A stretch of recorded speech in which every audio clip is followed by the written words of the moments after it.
Words about the school. We started almost 25 years ago with 2 teachers and a handful of students. Today we have 40 faculty members and 450 students take lessons here every single week. Our mission is to provide excellent but affordable music education and performance opportunities to students of all income levels. To that end, we provide scholarships and tuition assistance to families in need. Another part of our work is to promote music and the arts throughout our community. We do free concerts and also through our art gallery, which is open and free to the public at all times. Last year, the school hosted almost 50 events, attended by more than 4,000 music lovers from this community. Part of our revenue comes from tuition, but the other piece is through grants and donations. As you know, this is something that all nonprofits work very hard towards. And so, part of our goal at CMS is also to partner with other nonprofit organizations in the area and help support each other's mission. We're so proud today to be part of the new APTA program being launched by the Montgomery County Victim Services Center. I'm very pleased to be invited to join the APTA Helping Hands Planning Committee and look forward to the reception today. So welcome everybody. To kick off today's program, let me welcome Shiva Notanapati. Shiva is a senior at North Penn High School and he's a very talented musician. He is going to play a couple of Indian classical pieces on the saxophone. The first piece is Ho Shango. This is a song which honors Lord Shiva and the holy Indian river Ganga.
So Mary, I'm turning over this program to you. Please welcome Mary.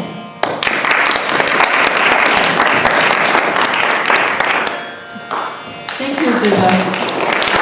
Thank you.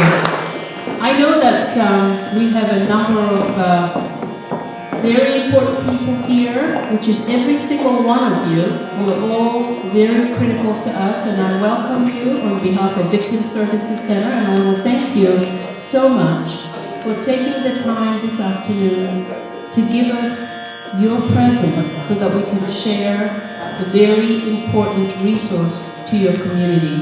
I want to recognize a number of people who I've known for many years and who are very important to Montgomery County. And I'm going to have Shaila welcome the other members of this audience who are also very important to Montgomery County. I want to welcome our County Commissioner, former District Attorney, Bruce Castor.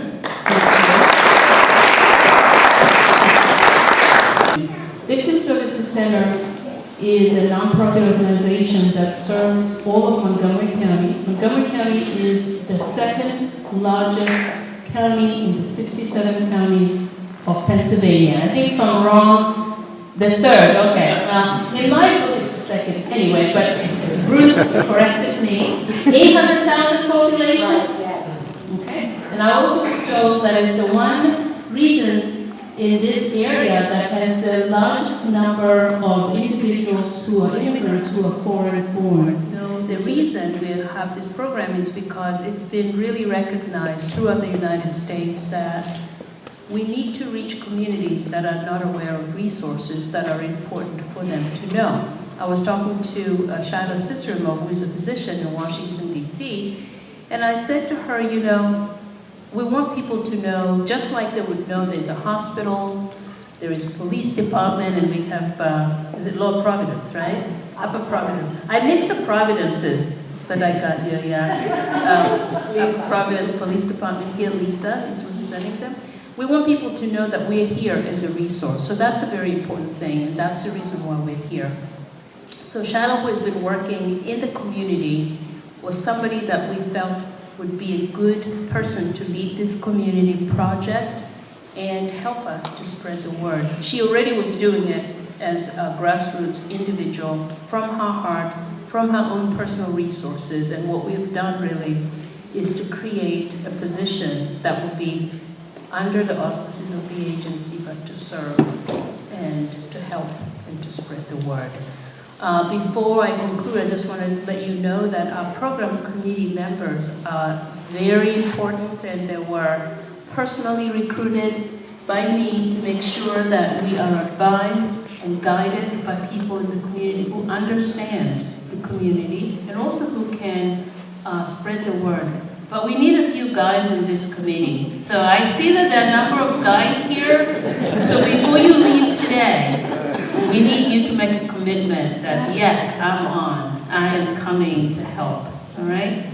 So I want to also thank Lynn Williams, who is our executive assistant. Lynn has worked very closely with Shaila to make sure that the program was good today. Lynn, you want to stand up? Thank you very much for coming here today. I want to thank Mary Wanama for giving me an opportunity to be part of Victim Services Center. She's being instrumental for creating this program, the South Asian program. So thank you, Mary, again. I mean, this unconditional support what you have given is really tremendous. So we have like a Victim Services Center. We provide different services. I'm going to show you some presentation. You're going to see all that. Also, I would like to thank planning committee members, Apta, Priya, and Wiba. And I think we are missing Sunanda and Akanksha due to other conflict of schedule. But thank you very much for all of you. Mainly accommodating us to host the event, Wiba. Thank you very much. She's the director here at the CMS. So next, we have I have a little presentation to show you about what really goes on in our community. So today in the United States of America, South Asian community, largely we are facing a problem. That's the violence against women. It's unreported and unseen. And I think it's a time we need to do something. And we have victims, and we all know that, but they don't come forward. So we know the reasons too, cultural differences. So we thought, based on that note, I selected this topic, gender-based violence. That is something related to South Asian community. So I'm going to present a few things like what goes on back home in India and the South Asian community, and also what goes on in the United States in our community. So this is the Victim Service Center. This is where we are. We have 24-hour hotline that's dedicated 24/7. Our services are confidential and it's free. So I'm going to give you a little video. I really didn't know who to talk to or what to do. I feel really guilty because I think I brought it on myself. I don't know if anybody would understand what I went through. I tried to talk to my friends, but they didn't know what to say. Victim Services Center was founded in 1974 by 5 women who were concerned about the lack of support in Montgomery County for victims of rape and sexual assault. VSC has evolved from a volunteer-operated grassroots organization to a comprehensive crime victims center. Victims and their loved ones to court hearings. They inform crime victims of their rights and offer them emotional support as their case proceeds through the criminal justice system. Victims of rape and sexual assault are accompanied to hospitals by VSC counselors who are there to provide emotional support during medical services. Individual counseling is available to the victim and their significant others who are affected by the crime. Some survivors of crime join VSC support groups to help them connect with other survivors, help them feel less isolated, and to share ways to heal. Support groups are led by counselors, advocates, or volunteers. The specially trained VSC Community Crisis Response Team has helped institutions, businesses, banks, and residential areas deal with the aftermath of various crimes, safety on the street, and how to identify adults who can help them. Hello, I'm Lynn Doyle of CNA's It's Your Call. In this beautiful county with great parks, comfortable homes, and shopping centers, there are many people who have been affected by crime. Whether a person is a victim of rape, child sexual assault, physical assault, robbery, or a survivor of a homicide victim, they'll need help to deal with the emotional, mental, and physical pain they suffer. Victim Services Center is here to help survivors of crime and their loved ones through their journey of healing. You can support VSC by making a donation, joining the board of directors, or by volunteering your time.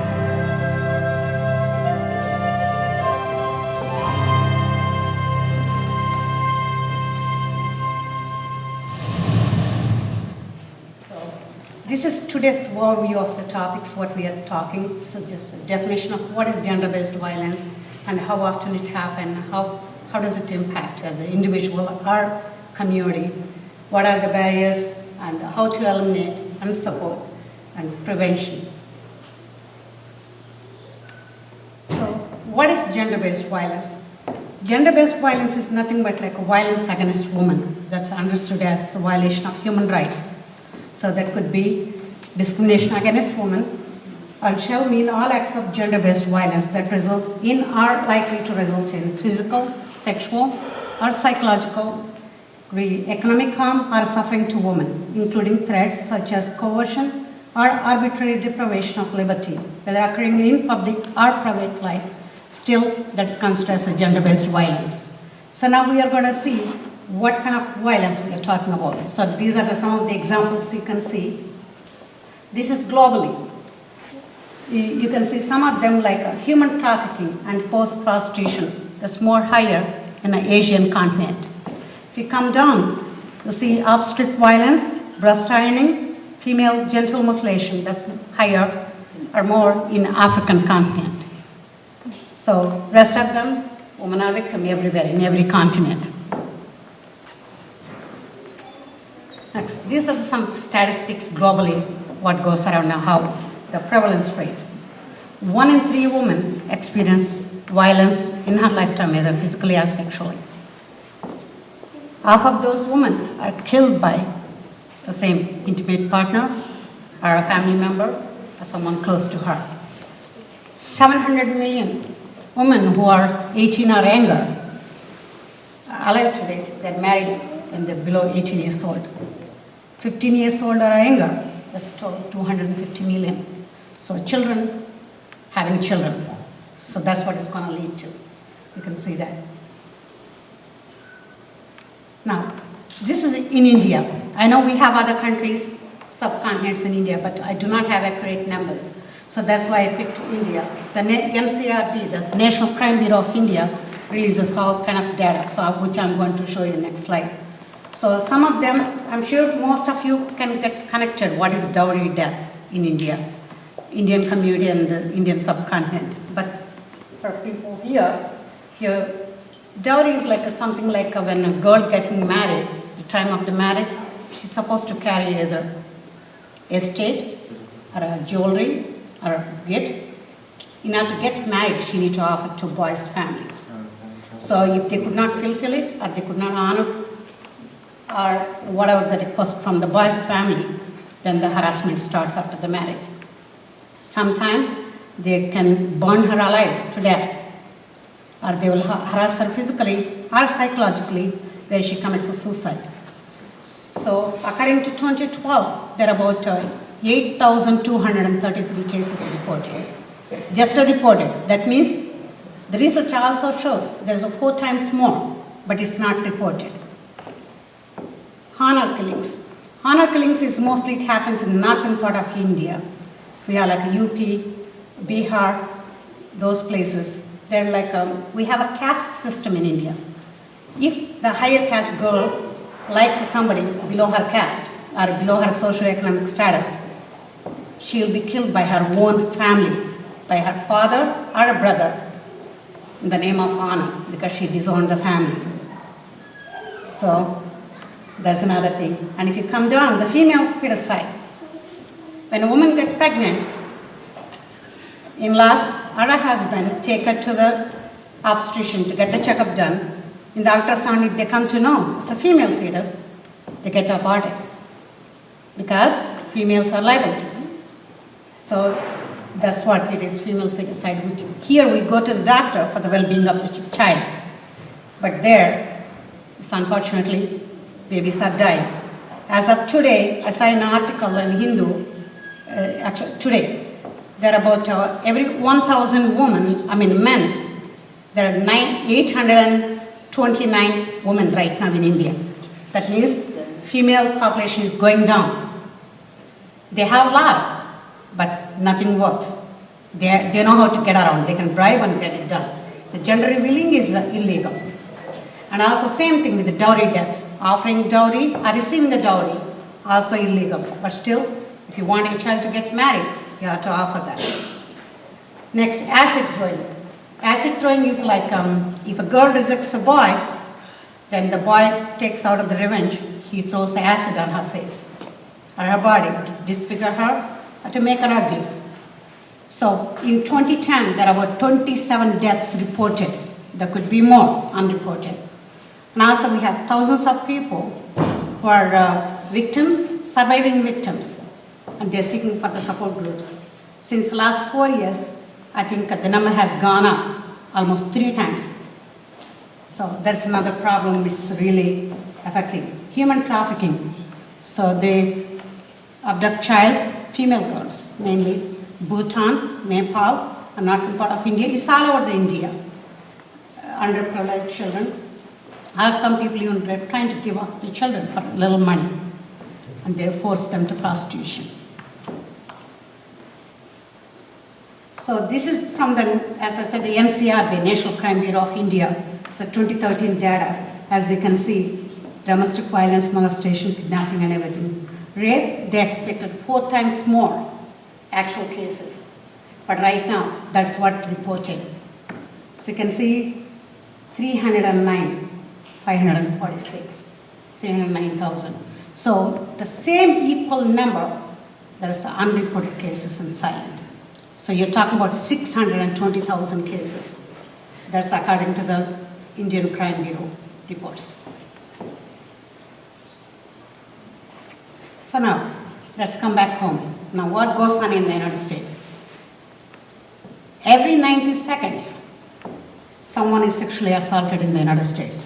So as we speak right now, you can see somebody being a victim right now. And mostly, not by a stranger. Well, it's a myth. People think it's by strangers. No. Somebody known to the victim, their family member, or a relative, or somebody close to them, or friend, or uncle, somebody. They are the perpetrators mostly. And also you see 98% of the rapists, 98% of them never spend a day in a jail or a prison. That's in the United States. I can see how people are thinking right now. We have the technology, we have law and order here, but unfortunately, lack of evidence, lack of awareness, lack of support systems, and also like women not coming forward, not ready enough to come forward to press charges or file a report, formal report. Even though we give the support, we give the counseling and everything when they report to us, but they're not ready to file the complaints. Now, Asian women in the United States. What happened is they took about 160 cases and they did a study over the period of 6 years.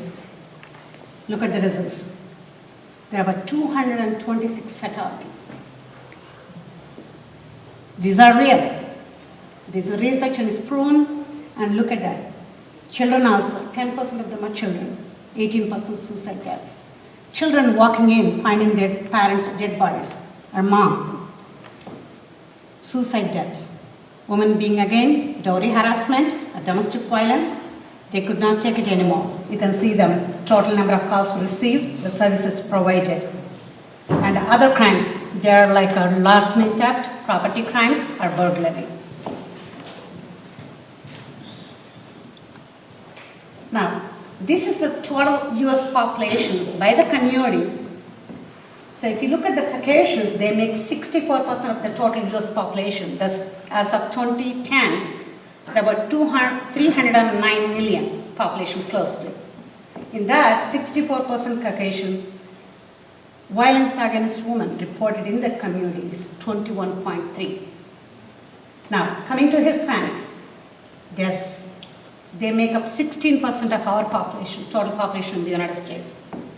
Crime rate there is 21.2. These are crimes against women. African American community, they are 14% in the United States, and their crime rate is 26.3. Now, coming to the Asian community, we are 6%. We used to be 3% decade ago. Now, one of the fastest growing Asian population right now in the United States. So we are 6%, we make up the total population. Our crime rate is 12.8. So a number speaks for itself. In this county, we are 7.1%. Again, Chinese usually take a lead in the Asian community, within the Asian community, but in Montgomery County, Indians, we are the lead. That is 2.1%. Why do you think I'm here? So, yes, we do take a lead, followed by Filipino community, 1.2, and Chinese community, that's 0.5. So, here we have more. Not only that, in Pennsylvania too, Asian community is higher compared to the rest of the states. Of course, we're not comparing with the West Coast. West Coast definitely has the highest number. But in this county particularly, we are the highest Indian community. So now, how does it impact? You must be wondering why we are hearing all this gender-based violence, why we need to know. This is the reason.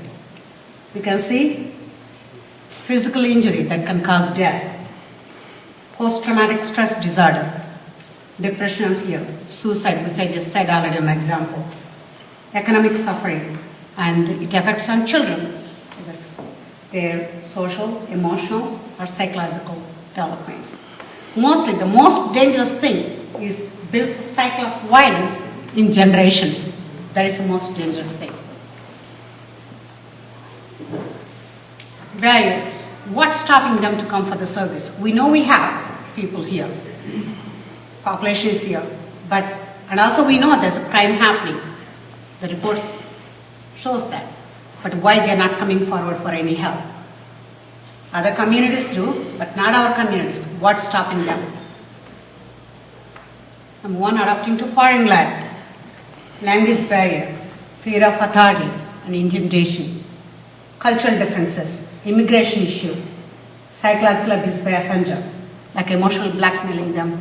I hear a lot of women complaining they took their certificates, passports, social security numbers and everything. So sometimes even they take the children. So all these things do play a big role. Now coming back to the cultural difference. Yes, it is a male-dominating society. It's a fact. We all know that. And also culturally, we do accept domestic violence and also perpetrators. We accept them. Dowry harassment we consider like a part of our culture. So directly or indirectly we are supporting them. Women victimized once by the perpetrator and victimized by the community again because she's been outcasted or a stigma. Fathers blame the woman. No, something is wrong with you. But we don't look at the other angle, what she's going through there, how much she's suffering. So we need to change. So the reason why I put this slide is, we know in our communities, we go by the language, we form groups, nationwide or locally. So all these people, you can see by the language. By the way, these are permanent residents or like citizens.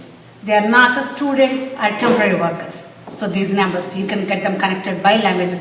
I know different languages are here. So you can see what's your population in the United States. We all have a role here. That's called shared responsibility. We do have a social responsibility. All the leaders, first we need to be educated before we go and talk to them. I was being a president for one of the organizations. We are always entertaining. We are proud of our culture. Yes, we are there to promote our culture. But at the same time, what is that we are doing for these victims? There's no awareness, there's no education. I never did anything.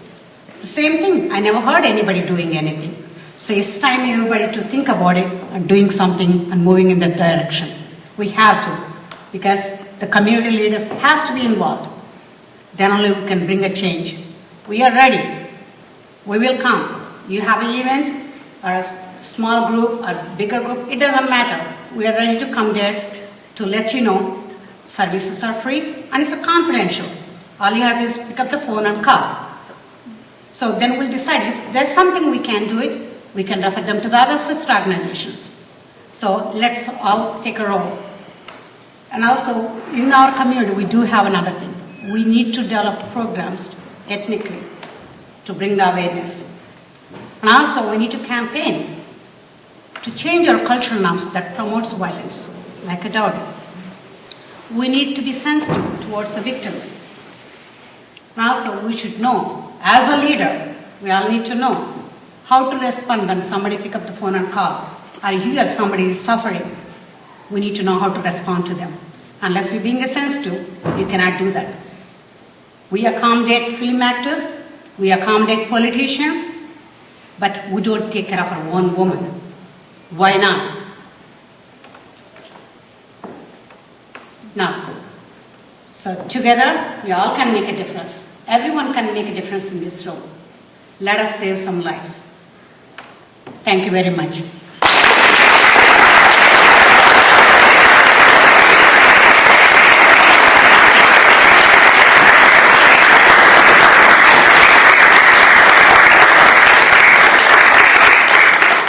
These are some references, like where I got this presentation and data and everything. If anybody is interested, I don't mind sending them electronic copy. Please drop your email ID at the front desk. I'll be very happy to do that. And thank you very much for giving me this opportunity. And thank you for your time coming over here. with your hectic schedule, conflicting schedule between the elections. I really appreciate it. So some of the things that we want to ask you about or have you kind of give some input into is some questions about barriers to services and ways that we can all increase awareness of what services are available and improve access to those services in the community. So as a whole, you know, when you think about the South Asian community, what do you feel are some ways that we may be able to increase awareness of services that are available? And I'm going to have to leave to go to my next event soon. For those of you who don't know me, my name is Bruce Castor. I'm County Commissioner in Montgomery County, but my previous life I was District Attorney of Montgomery County and served in that office for 23 years.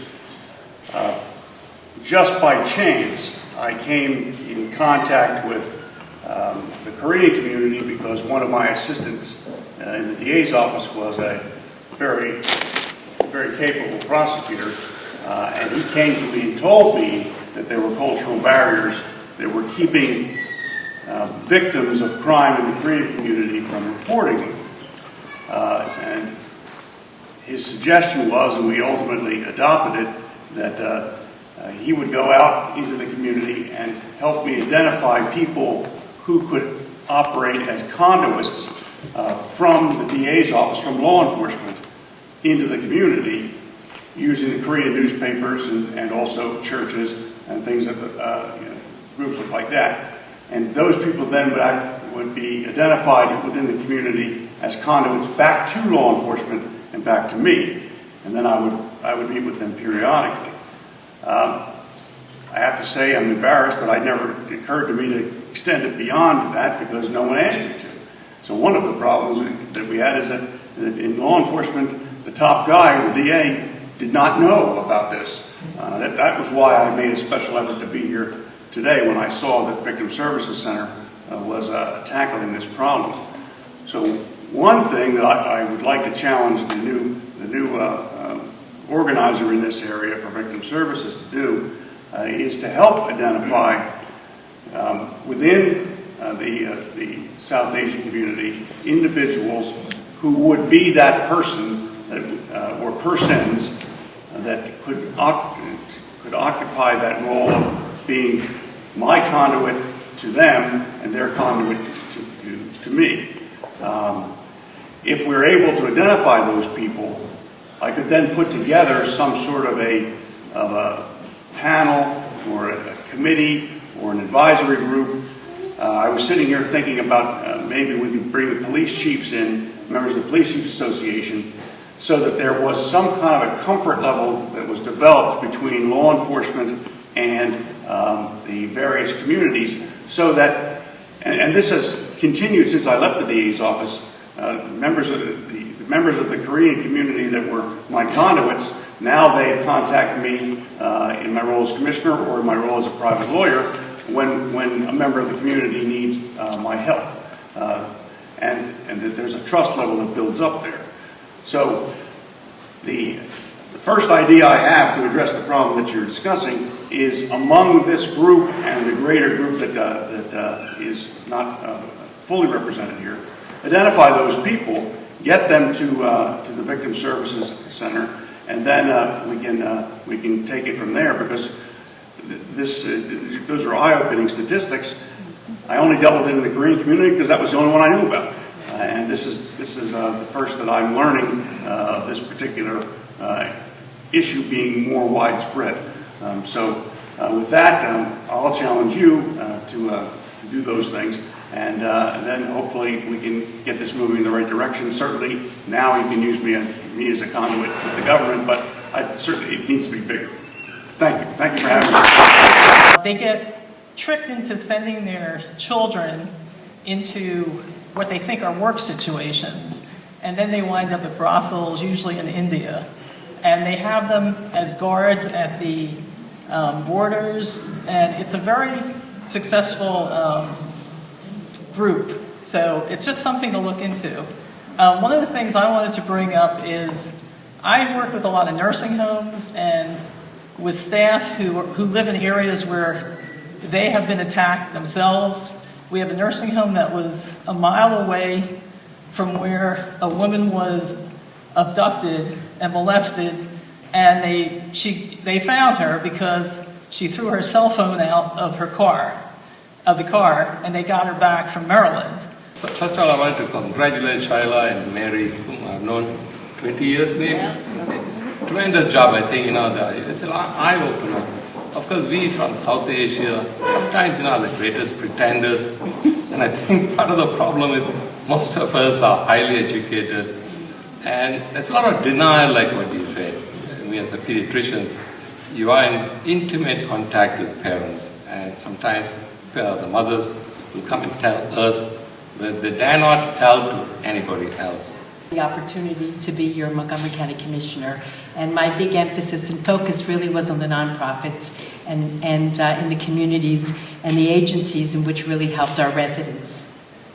And I'm thrilled to hear what everybody said. I think it's huge, and I know you're going to take all this back, Mary and Shaila, and also for the county. And I thank you, because the Navigate system, by the way, is a wonderful new system for people to be able to have like a one-stop shop. And if you have a problem or a concern in your family, whether it's housing, whether it's victim services, or if it's for a need for a shelter, that there is one place now that the county has different offices all over the county. So it's something that works, and I know you work along very well with the county, and it's really important. But one of the things I think education, which we've talked about, is huge.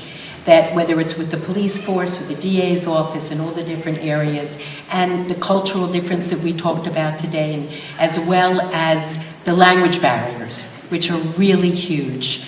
And like you said, in the fear and cultural things, and just as easy as it's very difficult sometimes, for women, and particularly I think immigrant women, to be able to talk to a male police officer.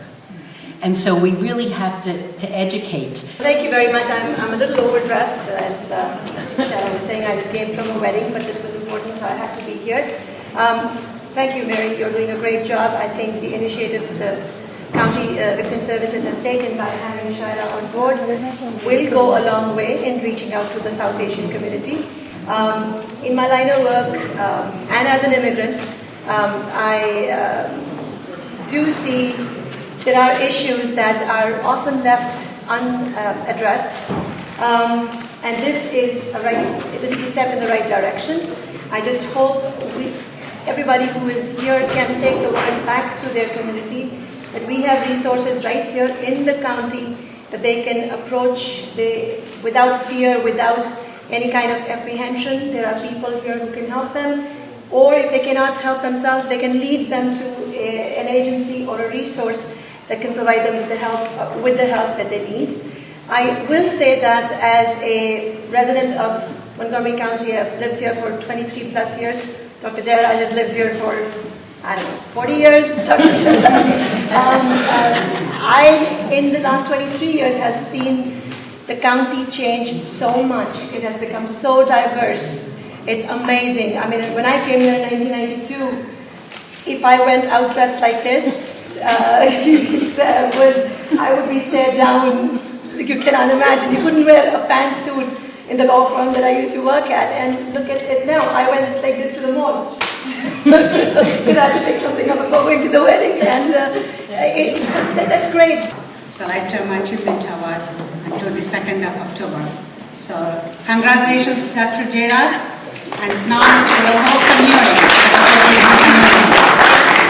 Thank you very much for coming here. Ruth Ramsker.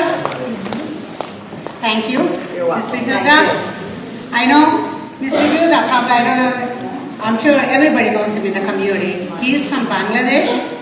He invited me to mosque the other day. And he told me, I'm sure somebody's going to kill us if they know that we are here. So I went there and he told me what to do, how to cover up myself and everything. And I went inside and I sat there for 20 minutes. And slowly I get to know a few women. And one of the women came to me and she said, "You're not Muslim, are you?" I said, "No." I said, "Okay. Why are you here?" I told her, Mr. Hilda invited me here. And I just came here to drop some flyers to invite you for an event. She said, you're a brave woman. She said, oh, I thought so. I said, why did you say that? She said, you're brave to come here. It is a mosque. You know that. You're not supposed to talk all these things. I said, but guess what? I have somebody back. Mr. Yoda is there for me. So, Mr. Yoda, thank you so much for introducing that community. And I met few men, they exchanged telephone numbers, so I'm in contact with them. Thank you all. We are very grateful to be here today to talk about a very critical resource to this community, the South Asian community. We have a program called APTA, and in a few moments, Shaila is going to talk more about it, but it's part of Victim Services Center of Montgomery County. It's a resource to help community members know that if you or anyone that you are connected to is a victim of a crime, whether it is burglary, physical assault, identity theft, sexual abuse, or child abuse, our agency is here to help. We welcome anyone who'd like to receive assistance from us. We also have safety education programs for all the schools in Montgomery County and universities to help everyone know how to stay safe and how to make sure that if they are not able to get help, they can always call our agency's 24-hour crisis hotline.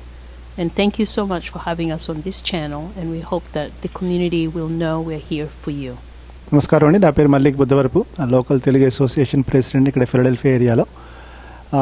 మాంట్గమరీ county victim service సెంటర్లో so they have a very good program. మన any spousal abuse or any other domestic violence కానీ any issues, legal issues, ఎవరికైనా Indians కానీ any south ఏషియన్స్కి, especially Telugu వాళ్ళకి, if you have any problems now there are somebody, Sailaja Garu, she was the president of Telugu associations in the past. She is the liaison between Asian community and the county government. So manaki any problem vachina legal issues dhairyanga munduku vachi report cheste, you will have all the help. There is lot of help the government is offering. Aa help ni sahayani manam తీసుకుని let us get benefited. Thank you. Hello, I'm Ruth Damsker, former Montgomery County Commissioner and former social worker, and I was delighted to be here this afternoon to work to see that Victim Services is reaching out to all of our diverse communities in Montgomery County, particularly today the South Asian communities, and Shaila, who will be explaining what exactly the different services that they provide a little bit later. But I am pleased to see that we are being inclusive and we're trying to educate not only our residents but the communities, the police departments, as well as the district attorney's departments and the legal services, and everyone is making an effort to ensure that all of our residents of Montgomery County are safe and have a place to turn to. Unfortunately, if you do become a victim of crime, that you do have a place and support to have someone to talk to. Thank you. Hello, my name is Vibha Agrawal. I'm the Managing Director of the Community Music School. The Community Music School is a non-profit organization dedicated to music education. We are so pleased today to welcome the Montgomery County Victim Services Center as well as APTA. I myself am a South Asian immigrant, and it is so good to know that there is going to be a program now dedicated to the South Asian community and for anybody in the South Asian community who might fall victim to a crime. I'm also very pleased to be a member of the APTA Planning Committee, and I'm so pleased to be working with this organization to bring all these resources to our community. Thank you. Hi, I'm Priya Bell from Montgomery County Community Connections in the Lansdale office, and I'm here today supporting this new program, APTA Helping Hands, and I'm very excited that this program is now available to the South Asian community to just be a support and link people to services when they are experiencing a crime and need that support. And I wish the program lots of success. నా పేరు శైలజ అడ్లూరు అండి. నేను ఫిలడెల్ఫియాలో ఉంటాను, సబర్బ్లో. ఇక్కడ today we have one event, there is a south Asian community APTA event అని. I'm working with the Montgomery County, which is in Pennsylvania state. I'm here as representing the South Asian community, like as an advocate and also an outreach program, which I'm doing as a specialist for South Asian community. సో అంటే బేసిక్గా ఇక్కడ ఏం చేస్తున్నా అంటే మేము మన కమ్యూనిటీలో ఎనీబడి లైక్ డొమెస్టిక్ అబ్యూస్ కానీ like spousal abuse whatever we call them, sexual assaults కానీ చైల్డ్ మొలాస్టేషన్ కానీ ఆర్ ఎనీ అదర్ కేసెస్ ఏమైనా ఉన్నా ఎవరికైనా మీకు తెలిసిన వాళ్ళు ఉన్నా కూడా వాళ్ళు they can call victim services center or women center. Call చేస్తే government will help them. Shelters ఉంటాయి ఫ్రీగా, and also they have funding available and they have visas available, immigration issues. So people need to come forward. Victim call చేయాల్సిన అవసరం లేదు. Anybody can call. Colleague కావచ్చు or community member కావచ్చు, anybody can reach out to us to help them. Funding ఉంది. It's funded by the county, state and federal. Only thing వచ్చి మనం we need to reach out. మనం చాలామంది అనుకుంటాం మనకు problems లేదని, కానీ మనకు ఉన్నాయి, ప్రాబ్లమ్స్ ఉన్నాయి. చాలామందికి ఇక్కడ సఫర్ అవుతున్నారు, బట్ కానీ వాళ్ళు అఫీషియల్స్ని రీచ్ కారు. ఎందుకంటే మన కల్చరల్ వాళ్ళకి కావచ్చు, మన community the way out caste కావచ్చు, మనకున్న స్టిగ్మాతో. So but it's time to come forward and save some lives. Thank you.